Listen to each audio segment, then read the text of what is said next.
Welcome to atom classes. Last lecture में मैंने आपको प्राइमरी सेल के बारे में बताया था। तो प्राइमरी सेल में दो एग्जांपल मैंने बताए थे, एक था लेक्लांसे सेल और दूसरा था मरकरी सेल। इन दोनों के बारे में मैंने आपको डिटेल बता दिया था, उसका स्ट्रक्चर बता दिया था, उसमें एनोड और कैथोड पे क्या रिएक्शन होता था वो बता दिया था। आज हमें पढ़ना सेकेंडरी सेल के बारे में या द्वितीयक सेल के बारे में। तो पहली चीज़ तो ये कि प्राइमरी सेल और सेकेंडरी सेल में अंतर क्या होता है। तो प्राइमरी सेल में क्या होता है कि एक बार अगर वो डिस्चार्ज हो जाए तो उसको दोबारा यूज नहीं कर सकते, उसको डेड हो गया उसे फेंक देते हैं।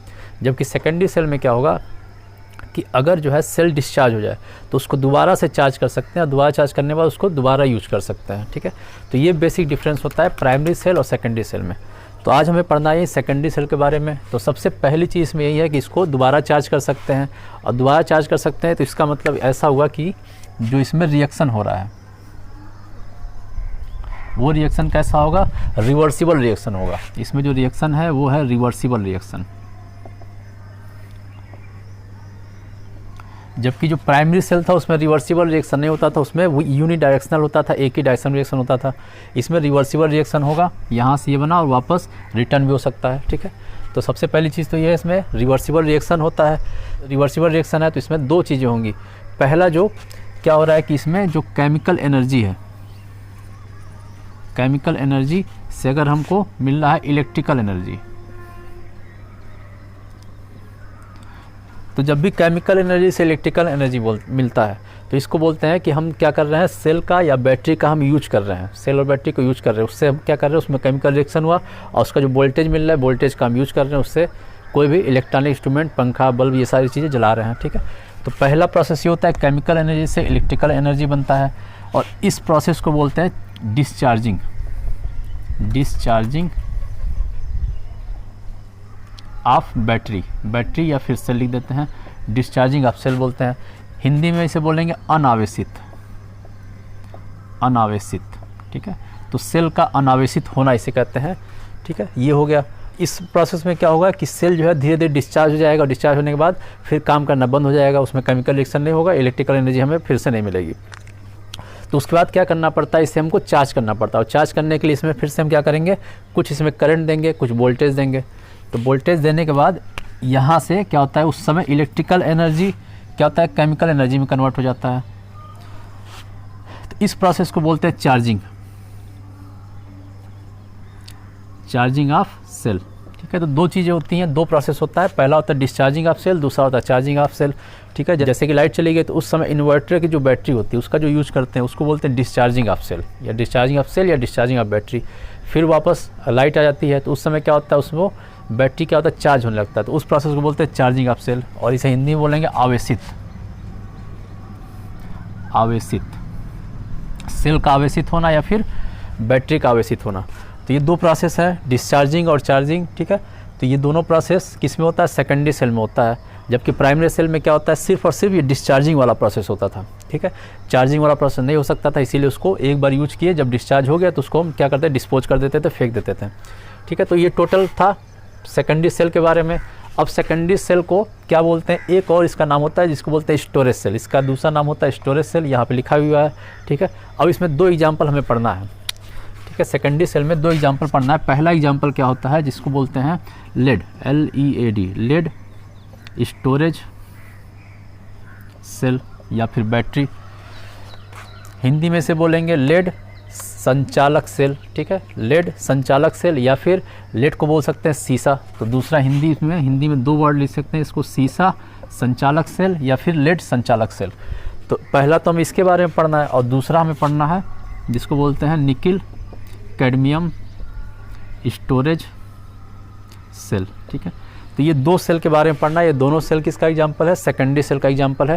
तो एक एक करके पढ़ाते हैं। सबसे पहले लेड स्टोरेज सेल के बारे में करते हैं। तो चलिए स्टार्ट करते हैं लेड स्टोरेज सेल के बारे में। तो सेकेंडरी सेल का जो सबसे पहला एग्जांपल है वो है लेड स्टोरेज सेल या फिर लेड संचायक सेल, या लेड को क्या बोल सकते हैं, सीसा, सीसा संचायक सेल। तो इसके बारे में जानना है। ठीक है, तो लेड स्टोरेज सेल का यूजेज कहाँ होता है, सबसे मोबाइल्स में होता है। तो ऑटोमोबाइल्स मतलब जो व्हीकल्स हैं, जो ऐसे बसें हैं, ट्रक हैं, उसके अलावा 4 व्हीलर्स हैं, 2 व्हीलर्स हैं, तो उसमें जो बैटरी यूज होता है वो सारी बैटरी क्या होती है, लेड स्टोरेज बैटरी होती है। तो इसका जो है सबसे पहले तो ऑटोमोबाइल्स में होता है, उसके बाद दूसरा चीज़ होता है ये जो घरों में इन्वर्टर होता है उसमें जो बैटरी लगी होती है वहाँ पे भी बैटरी क्या होता है, लेड स्टोरेज बैटरी होती है, ठीक है। तो ये 2 जगह यूज हुआ, सबसे पहला ऑटोमोबाइल्स में और दूसरी जगह क्या हुआ, घरों में जो इन्वर्टर है उसमें जो बैटरी लगी है वहाँ पर, ठीक है। अब इसमें हमें क्या जानना है, इसका स्ट्रक्चर जानना है, स्ट्रक्चर क्या होता है, एनोड क्या है, कैथोड क्या है, किस पे कौन सा रिएक्शन होता है, ये सारी चीज़ें के बारे में जानना है। तो सबसे पहले तो इसका हम यहाँ पे स्ट्रक्चर बनाते हैं। ये सबसे पहले है इसका कंटेनर, सबसे पहले एक कंटेनर बन गया। अब इस कंटेनर में क्या होगा कि H2SO4 का सोल्यूशन होगा। इसमें जो सोल्यूशन है किसका है, H2SO4 का। और जो H2SO4 होगा ये कैसा होगा, डाइल्यूट H2SO4 होगा। हमें डाइल्यूट ही H2SO4 लेना है, तनु H2SO4। और जो इसका अगर कंसंट्रेशन देखेंगे तो ये कंसंट्रेशन होता है 38%। तो कंसंट्रेशन इसका होता है 38%। और साथ में अगर इसकी डेंसिटी देखते हैं तो इसकी जो डेंसिटी होगी वो होती है 1.30 ग्राम पर सेंटीमीटर क्यूब। अब इसमें जो एनोड होता है, इधर की तरफ बनाएंगे एनोड। ये हो गया एनोड का प्लेट, 1 2 और 3 प्लेट का हम यहाँ पे क्या करते हैं, एनोड बना दिए, ठीक है। ये हो गया एनोड। और उसी तरह से उधर की तरफ से बना देते हैं कैथोड। तो यहाँ से बन गया कैथोड, 1 2 और इसका भी ये बन गया 3 प्लेट, ठीक है। तो जो एनोड होता है और जो कैथोड होता है इसको पूरा ऊपर तक बना देते हैं, ठीक है। तो इसमें जो एनोड है और कैथोड है, ये है एनोड। और जो एनोड होता है वो होता है निगेटिव प्लेट होता है और यहाँ पर होता है ऑक्सीडेशन। और ये बना होता है पीवी का, लेड का, ठीक है। उसके बाद जो कैथोड है, इधर है कैथोड, कैथोड होगा पॉजिटिव प्लेट और यहाँ पे होगा रिडक्शन होता है, रिडक्शन हो गया। कैथोड जो है पॉजिटिव प्लेट और रिडक्शन हो गया। और ये बना किसका होगा, ये बना होगा PbO2, लेड ऑक्साइड।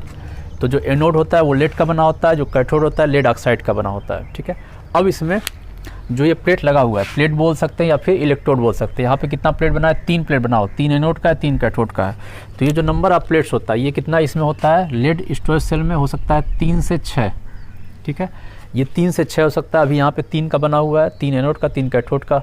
अगर 6 होगा इसमें तो क्या होगा, 6 एनोड का और 6 कैथोड का होगा। 5 होगा तो 5 एनोड का होगा, 5 कैथोड का होगा। तो इस तरीके से होता है ये, मतलब हमेशा जो है पेयर में इसको देखते हैं, ठीक है। अब जो एक पेयर अगर लेते हैं, एक पेयर इलेक्ट्रोड अगर हम ले लेते हैं, तो एक पेयर इलेक्ट्रोड का मतलब एक कैथोड का एक एनोड का, सिर्फ अगर इतना पोर्शन ले रहे हैं, इतना पोर्शन अगर लेते हैं तो ये पोर्शन जो है 2 वोल्ट की पोटेंशियल देता है। ये देगा 2 वोल्ट का पोटेंशियल। तो अगर हमें 3 इलेक्ट्रोड ले लिए तो 6 वोल्ट का दिया, और 6 ले लें तो कितना देगा, 12 का देगा। तो जो लेड स्टोरेज सेल है ये जो है कितना देगा, 6 वोल्ट टू 12 वोल्ट का पोटेंशियल देता है। तो ये जो है लेड स्टोरेज सेल 6 से 12 वोल्ट का पोटेंशियल देता है, ठीक है। अब ये पूरा इसका स्ट्रक्चर कंप्लीट हो गया। अब हमें जानना है कि एनोड पे और कैथोड पे क्या क्या रिएक्शन हो रहा है। तो सबसे पहले यहाँ पे स्टार्ट करते हैं एनोड का। तो एनोड पे जो रिएक्शन होगा, एनोड पे होगा ऑक्सीडेशन, और यहाँ पीबी है तो पीबी का ही होना है। तो यहाँ पर क्या बनता है कि पीबी चेंज हो जाता है PbSO4 में, ठीक है। पीबी चेंज हो गया PbSO4 में, यहाँ पीबी का ऑक्सीडेशन हो गया। इसका ऑक्सीडेशन नंबर कितना है, 0, और यहाँ कितना है +2, तो इसका हो गया ऑक्सीडेशन। अब SO4 आएगा कहाँ से, तो SO4 डाइल्यूट H2SO4 से आएगा। तो यहाँ पर ले लेते हैं साथ में SO4 माइनस माइनस। अब यहाँ 2 माइनस है तो इधर की तरफ 2 इलेक्ट्रॉन रख देंगे, ठीक है। तो टोटल एनोड का ये रिएक्शन होगा। उसी तरह आप कैथोड की बात करेंगे तो यहाँ पे लिख देते हैं नीचे कैथोड का। तो कैथोड जो रिएक्शन होगा उसमें है PbO2 है, तो यहाँ पर लिखते हैं PbO2। तो दोनों में ये चीज़ कॉमन है कि Pb जो है वो भी PbSO4 बनाता है, और PbO2 भी क्या बनाएगा, PbSO4 बनाएगा। तो यहाँ पर भी बन जाता है PbSO4, और PbSO4 बन रहा है तो इसका मतलब जो SO4 आएगा कहाँ से आएगा, इसी H2SO4 से आएगा। तो यहाँ पर साथ में लिख देते हैं SO4 माइनस माइनस। तो ये मिल गया हमें। अब यहाँ जो ऑक्सीजन है, ये ऑक्सीजन क्या होगा, H2O में चेंज हो जाएगा। तो H2O में यहाँ लिख देते हैं साथ में H2O। यहाँ पे 2 ऑक्सीजन है तो 2H2 लिखेंगे, ऑक्सीजन बैलेंस हो गया। अब यहाँ पे जो हाइड्रोजन आया है तो इधर की तरफ हाइड्रोजन लगाएंगे और लगा देंगे H+, और कितना रहेगा, 4H+ रहेगा, ठीक है। तो ये टोटल रिएक्शन हो गया। अब इसमें क्या करना है, सिंपल सा अब इलेक्ट्रॉन बैलेंस करना है। तो यहाँ पर टोटल +4 और -2 टोटल क्या है, +2 है तो यहाँ पे लिख देंगे 2 इलेक्ट्रॉन, ये बैलेंस हो गया। ठीक है, तो टोटल जो रिएक्शन हो रहा है एनोड पर क्या हो रहा है, PbV PbSO4 में चेंज हो गया, और कैथोड पे PbO2 है, ये भी क्या हो गया, PbSO4 में चेंज हो गया। तो दोनों में PbSO4 बन जाता है। साथ में बैलेंस करना, तो बैलेंस करने के लिए इसका ऑक्सीजन H2O बना लेता है, हाइड्रोजन बैलेंस के लिए इधर H+ लगा देंगे, इलेक्ट्रॉन लिख देंगे, SO4 लगाते। ये दोनों एनोड और कैथोड का रिएक्शन है, सिंपल सा रिएक्शन है, बहुत कोई कॉम्प्लिकेटेड रिएक्शन नहीं है।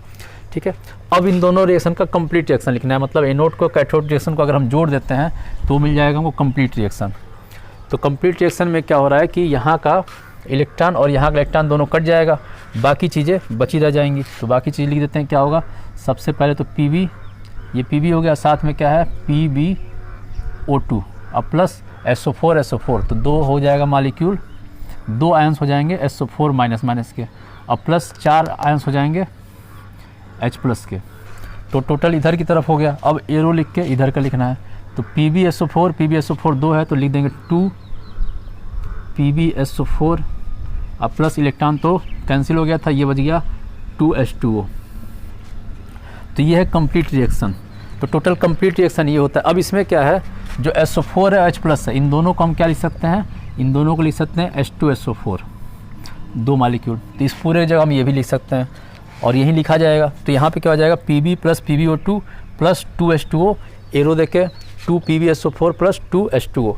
तो ये कंप्लीट रिएक्शन है इसका। ठीक, और ये जो रिएक्शन है, ये रिएक्शन कब हो रहा है, जब बैटरी को हम डिस्चार्ज कर रहे हैं, जब उसमें हम पोटेंशियल ये इतना हम ऑब्टेन कर रहे हैं। ठीक है, तो पोटेंशियल ऑब्टेन करते समय ये रिएक्शन होना है। और इसमें अब क्या खासियत और देखना है, तो इसमें एक चीज़ ये भी देखना है कि इसमें जो H2SO4 है, इसको हम मिटा के लिख देते हैं यहाँ पर और ज़्यादा क्लियर हो जाएगा। तो यहाँ लिख देते हैं 2H2SO4। तो ये जब डिस्चार्ज हो रहा है, इसी प्रोसेस को बोलते हैं डिस्चार्जिंग। यहाँ पे डिस्चार्जिंग हो रहा है, क्योंकि डिस्चार्जिंग करते समय क्या होगा, हमको पोटेंशियल मिलेगा। तो ये पूरा प्रोसेस किसका है, डिस्चार्जिंग का है। जब सेल क्या हो रहा है, डिस्चार्ज हो रहा है, जब इसकी जो है एनर्जी हम यूज कर रहे हैं। ठीक है, लाइट जाने के बाद जब हम बैटरी यूज करते हैं तो वो वाला है, उसी को बोलेंगे डिस्चार्जिंग। तो डिस्चार्जिंग के समय ये हो रहा है।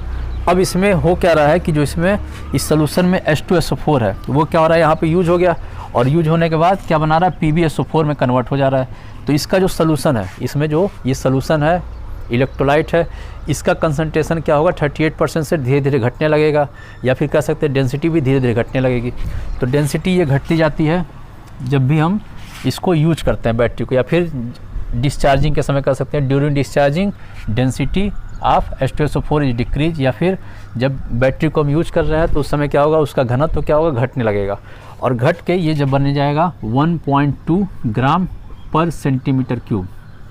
तो जब ये घनत्व हो जाता है 1.3 से 1.2 हो जाएगा, तो उस समय बोल देंगे बैटरी क्या होगा, डिस्चार्ज हो गया। उस समय ये बैटरी काम करना बंद हो जाएगा, ये प्रोसेस रुक जाएगा। यहाँ से प्रोसेस रुक गया तो बैटरी को बोलेंगे बैटरी क्या हो गया, डिस्चार्ज हो चुका है। नॉर्मली घरों में यूज करते हैं, बोलते ही है कि जब लाइट ज़्यादा देर चली गई तो बोलते हैं बैटरी डिस्चार्ज हो गया, अब जो है पंखा या बिजली नहीं जलेगा। ठीक है, तो वो कंडीशन होता है यही चीज़। तो उस समय जो उसकी बैटरी का, तो उस समय क्या होता है, जो उसकी बैटरी में H2SO4 होता है, उसका कंसंट्रेशन, उसकी डेंसिटी जो है 1.2 ग्राम पर सेंटीमीटर क्यूब हो जाती है। अगर इतना हो जाता है तो फिर क्या करेगा, बैटरी काम करना बंद कर देगा। तो ये टोटल जो प्रोसेस था डिस्चार्जिंग का था। अब हमें जानना है कि लाइट अगर आ गई तो उसके बाद क्या करना है, बैटरी को चार्ज करना है। तो बैटरी चार्ज होता है, तो चार्जिंग करते समय क्या कंडीशन होगा और क्या चीज़ें होंगी। तो जो चार्जिंग का प्रोसेस है, चार्जिंग के प्रोसेस में क्या होगा, जो भी ये प्रोसेस है इसका एकदम उल्टा रिवर्स होने लगेगा। ठीक है, तो इस पूरे प्रोसेस का उल्टा होने लगता है, रिवर्स। जैसे कि यहाँ पे रिएक्शन ये हो रहा है तो इसका रिवर्स लिख देंगे। इसका रिवर्स लिख देते हैं यहाँ पे 2 इलेक्ट्रॉन प्लस PbSO4 और एरो दे के ये चीज़ बन जाएगा। ये क्या बन रहा है, Pb प्लस SO4 माइनस।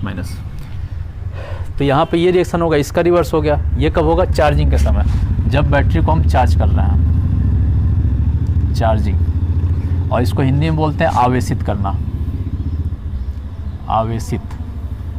इसको बोलते हैं अनावेशित, अनावेशित। तो ये है एक आवेशित, दूसरा अनावेशित। तो सबसे पहले तो इसका रिवर्स उल्टा रिएक्शन यहाँ पे हो गया, फिर उसी तरह सेम ये रिएक्शन है, इसका भी उल्टा रिएक्शन यहाँ लिख देते हैं। तो ये क्या चीज़ है, 2H2O प्लस ये है PbSO4 और एरो दे के ये चीज़ें लिखना हमें, और ये है PbSO4 O2 plus SO4 minus minus plus 4H plus और साथ में है 2 इलेक्ट्रॉन। ठीक है, तो इसका रिवर्स रिएक्शन हो गया। अब हमें ये देखना है कि ये जो एनोड पर रिएक्शन था, इसका जब रिवर्स किए तो ये जो रिएक्शन हो रहा है, अब ये रिएक्शन एनोड पर नहीं होगा, ये रिएक्शन कहाँ पर होगा? कैथोड पे होगा। कैथोड पे क्यों होगा? एक्चुअल में होता तो एनोड पर ही है। जैसे यहाँ पर दोबारा बना देते हैं एक बार, यहाँ पे सेल यहाँ बना देते हैं दोबारा। तो ये जो सेल है इसमें ये एनोड हो गया, इधर की तरफ से कैथोड हो गया। ठीक है, और सिंपल बनाते हैं। जैसे ये रिएक्शन हो गया और इधर ये एनोड हो गया और इधर की तरफ से कैथोड हो गया। ठीक है, ये है एनोड और ये है कैथोड। तो जब ये डिस्चार्ज हो रहा है उस समय एनोड पर ये रिएक्शन हो गया और कैथोड पर ये वाला रिएक्शन होता है। ठीक है, लेकिन जब इसको चार्ज करते हैं, जब इसको चार्ज कर रहे हैं तो सेम यही चीज़, जो सेल बना हुआ है, ये जो एनोड है, यही बता देते हैं, जो एनोड है, ये एनोड जो है काम करने लगेगा कैसा? कैथोड का काम करने लगेगा। और जो कैथोड है वो कैसा काम करने लगेगा? एनोड का काम करने लगेगा। ठीक है, तो ये वाला जो है, जो एनोड पर हो रहा था ये रिएक्शन, इसका रिवर्स हुआ तो ये हो जाएगा कैथोड। अब ये काम करेगा कैथोड का। अब ये कैथोड का ही काम क्यों करेगा? तो इसलिए करेगा क्योंकि यहाँ पर जो Pb है वो है +2 के फॉर्म में और 0 बन रहा है। तो यहाँ Pb का क्या होगा? रिडक्शन हो रहा है। तो रिडक्शन किस पे होता है? कैथोड पे होता है। और ऑक्सीडेशन किस पे होता है? एनोड पर होता है। तो उस समय इसी इलेक्ट्रोड को जब इस समय डिस्चार्जिंग करते समय, जिस समय इसको एनोड बोलेंगे, डिस्चार्जिंग करते समय इसी को कैथोड बोल देंगे। उसी तरह यहाँ पर होगा, डिस्चार्जिंग करते समय जब ये कैथोड होगा, वहीं जब चार्जिंग करते समय यही एनोड का काम करने लगेगा। और साथ में एक चीज़ और है, जब ये डिस्चार्ज हो रहा है, उस समय ये पूरा सेल कैसा काम कर रहा है? इलेक्ट्रोकेमिकल सेल का। तो डिस्चार्जिंग के समय जो ये सेल है इलेक्ट्रोकेमिकल सेल का काम कर रहा है, लेकिन जब इसको चार्ज कर रहे हैं उसी समय ये सेल कन्वर्ट हो जा रहा है कि इसमें इलेक्ट्रोलिटिक सेल में। तो ये हो गया इलेक्ट्रोलिटिक सेल। तो दो चीज़ें हैं कि पूरा ये लेड स्टोरेज सेल दोनों समय चार्जिंग करते समय और डिस्चार्जिंग करते समय अलग अलग सेल का काम करता है। डिस्चार्जिंग हो रहा है तो इलेक्ट्रोकेमिकल सेल का काम करेगा, और जब चार्जिंग हो रहा है तो इलेक्ट्रोलिटिक सेल का काम करेगा। उसके अलावा बाकी एनोड और कैथोड का डिफरेंस था। अब यहाँ पे इसका देखना है कंप्लीट रिएक्शन क्या होगा। तो कंप्लीट रिएक्शन भी टोटल जो रिएक्शन है इसका रिवर्स रिएक्शन हो जाएगा। इसको ऐड करेंगे तो इसका रिवर्स रिएक्शन ही आएगा। तो उसको भी यहाँ लिख देते हैं जो कंप्लीट रिएक्शन है। तो कंप्लीट रिएक्शन ये है Pb, तो 2PbSO4 और प्लस 2H2O, और इससे ये चीज़ें बन जाएंगी। तो क्या बन रहा है? Pb प्लस PbO2 और साथ में दिया है 2H2SO4। अब हमें देखना ये होता है कि जो ये सेल है, जो ये सेल बना हुआ है, ये सेल की जो लाइफ होती है वो होती है 2 से 5 साल की होती है। ठीक है, जो सेल है लेड स्टोरेज सेल, इसकी लाइफ होती है 2 से 5 साल, 2 to 5 ईयर। ये 2 से 5 साल तक ही चलता है। तो ये क्यों 2 से 5 साल तक ही चलता है? जब इसमें ये रिएक्शन हुआ, इसका रिवर्स रिएक्शन ये हो गया, तो हमेशा ये सेम का सेम एक ही जैसा होना चाहिए और लाइफ टाइम चलना चाहिए। लेकिन ये लाइफ टाइम नहीं चलता। उसका रीज़न क्या है कि जब भी यहाँ से आप प्रोसेस हुआ और ये PbSO4 बना, तो PbSO4 क्या होता है? एक्चुअली इसी पे डिपॉजिट होता है, इसके प्लेट पे डिपॉजिट होता जाता है। एनोड और कैथोड का जो प्लेट है उस पर ये डिपॉजिट होगा, और जब ये चार्जिंग कर रहा है तो ये डिपोजिशन यहाँ से फिर हटेगा और यहाँ से सोल्यूशन में चला जाएगा। सोल्यूशन में क्या चला गया? SO4 माइनस माइनस चला गया, और इस पर क्या चला गया? इस पर PbO2 चला गया, इस वाले पे Pb चला गया। ठीक है, तो जो ये प्रोसेस हो रहा है, इस प्रोसेस में क्या होगा? इसके कुछ PbSO4 के कुछ क्रिस्टल वापस इसमें नहीं बदलेंगे, इसमें चेंज नहीं होगा। तो इस पूरे प्रोसेस में PbSO4 के कुछ क्रिस्टल PbO या फिर Pb में कन्वर्ट। तो यहाँ पे जो PbSO4 है ये क्या हो रहा है? जब इसमें कन्वर्ट हो रहा है तो कुछ PbSO4 के क्रिस्टल वापस Pb में या PbO2 में कन्वर्ट नहीं होंगे, और कन्वर्ट नहीं होते हैं तो क्या होता है? जो ये प्लेट है, ये जो प्लेट है, ये इलेक्ट्रोड कैथोड, इसी पे एक क्रिस्टल आके जमने लगते हैं, और धीरे धीरे जैसे जैसे टाइम बीतता जाता है समय के साथ इस पर नंबर ऑफ क्रिस्टल का अमाउंट ज़्यादा हो जाता है। तो यहाँ से यहाँ जो प्रोसेस है, ये प्रोसेस क्या होगा? धीरे धीरे कम होता जाएगा, और ये प्रोसेस कम होगा तो इसका मतलब इसकी चार्जिंग कम हो रही है, और चार्जिंग कम हो रही है तो डिस्चार्जिंग भी कम होगी, एनर्जी वो कम प्रोवाइड करेगा, और धीरे धीरे इस तरह करके 2 से 5 साल के अंदर वो ख़त्म हो जाता है पूरा सेल। उसमें पूरा का पूरा इस प्लेट पे पूरा का पूरा PbSO4 पूरा का पूरा इस पर चिपक जाता है। PbSO4 के क्रिस्टल पूरे के पूरे इस पर चिपक जाते हैं। तो टोटल क्या होता है? उसके बाद सेल काम करना बंद कर देता है। तो टोटल सेल के बारे में यही था, लेड स्टोरेज सेल। दूसरा हम इसे पढ़ना है निकिल कैडमियम सेल के बारे में। तो इस सेल के बारे में बहुत ज़्यादा डिटेल हमें नहीं जानना है, इसमें बहुत ज़्यादा डिटेल हमें नहीं जानना है। इसमें क्या जानना है कि जो एनोड होता है वो बना होता है कैडमियम का बना होता है, कैथोड होता है वो बना होता है NiO2 का। तो ये दोनों चीज़ें हैं, एनोड का बना होगा कैडमियम और इसको बोलते हैं निकिल ऑक्साइड। निकिल ऑक्साइड जो है कैथोड होगा, ठीक है। निकिल ऑक्साइड कैथोड का काम करेगा, कैडमियम एनोड का काम करेगा। अब इसमें हमें बस इतना जानना था कि एनोड और कैथोड कौन सा है, उसके अलावा इसमें सिर्फ और सिर्फ हमें रिएक्शन के बारे में जानना है। बहुत ज़्यादा डिटेल इसका इस सेल के बारे में नहीं पढ़ना है। तो देखते हैं इसका रिएक्शन क्या होना है। तो जो एनोड पर रिएक्शन होगा, सबसे पहले तो इसमें ऑक्सीडेशन होना है और इसका जो प्लेट होगा निगेटिव प्लेट होगा, ठीक है। कैथोड पे क्या होना है, रिडक्शन होना है और इसका प्लेट पॉजिटिव प्लेट होगा, ठीक है। तो यहाँ ऑक्सीडेशन, तो इसी कैडमियम का ऑक्सीडेशन होगा। तो कैडमियम चेंज हो जाता है CdOH का होल ट्वाइस में, ठीक है। तो यहाँ चेंज करने के लिए OH चाहिए, तो यहाँ पे लेते हैं OH माइनस 2 ले लेंगे और साथ में यहाँ पे हो गया 2 इलेक्ट्रॉन। तो ये है एनोड का रिएक्शन, सिंपल सा रिएक्शन है। कैडमियम CdOH का होल ट्वाइस में चेंज हो गया। अब इस तरह यहाँ हमको देखना है कि कैथोड पे क्या रिएक्शन हो रहा है। तो कैथोड पे जो NiO2 होता है ये भी चेंज हो जाता है NiOH का होल ट्वाइस में, ठीक है। इसमें चेंज हो गया। तो इसमें जो हाइड्रोजन कहाँ से आएगा, इसमें हाइड्रोजन आएगा H2O से, वाटर से, H2O, ठीक है। वाटर ले लेंगे और यहाँ पे जब वाटर लेंगे तो यहाँ पे 2 ऑक्सीजन है, यहाँ पे लिख देंगे 2, यहाँ ये मिल गया। अब साथ में क्या मिलेगा, यहाँ पे साथ में मिल जाता है OH माइनस मिलता है और ये 2 मॉलिक्यूल ये मिल गया। अब हमें करना है इलेक्ट्रॉन को बैलेंस। तो इलेक्ट्रॉन को यहाँ बैलेंस कर देंगे, इधर की तरफ ये 2 इलेक्ट्रॉन क्योंकि 2 माइनस है, तो यहाँ पर हो गया 2 इलेक्ट्रॉन। तो ये होता है एनोड का रिएक्शन, ये होता है कैथोड का रिएक्शन। अब अगर दोनों रिएक्शन को अगर हम ऐड कर दें, कंप्लीट रिएक्शन की बात करें, तो कंप्लीट रिएक्शन हम यहाँ लिख देते हैं ऊपर की तरफ। तो कंप्लीट रिएक्शन में आ जाएगा सबसे पहले तो CD प्लस ये आएगा NiO2 और साथ में आ गया 2H2O, साथ में हो गया 2H2O। अब यहाँ पे जो OH था, OH कट गया, 2H इधर भी है, 2H इधर भी, ये भी कट गया, 2 इलेक्ट्रॉन इधर है, 2 इलेक्ट्रॉन ये है, कट गया। तो इसको हम नहीं लिख रहे हैं, ठीक है। तो ये हो गया आपका रिएक्टेंट साइड में। प्रोडक्ट साइड में क्या बनेगा, एक तो बन जाएगा ये CdOH का होल ट्वाइस और प्लस NiOH का होल ट्वाइस। तो टोटल ये रिएक्शन है। और ये रिएक्शन कब है, डिस्चार्जिंग के समय, जब ये डिस्चार्ज हो रहा है, डिस्चार्जिंग ऑफ सेल। तो जब सेल डिस्चार्ज हो रहा है उस समय ये रिएक्शन है। जब सेल चार्ज होगा तो इसका भी रिवर्स कर देंगे, इसका भी रिवर्स कर देंगे। ये एनोड था तो ये कैथोड का काम करेगा, उसी तरह कैथोड था तो चार्जिंग के समय ये एनोड का काम करेगा और इस रिएक्शन का भी पूरा उल्टा कर देंगे। तो टोटल जो है निकिल कैडमियम स्टोरेज सेल के बारे में इतना ही जानना था। तो आज के टॉपिक में इतना ख़त्म हो गया। नेक्स्ट टॉपिक में आपको इसके आगे के चैप्टर पढ़ाए जाएंगे।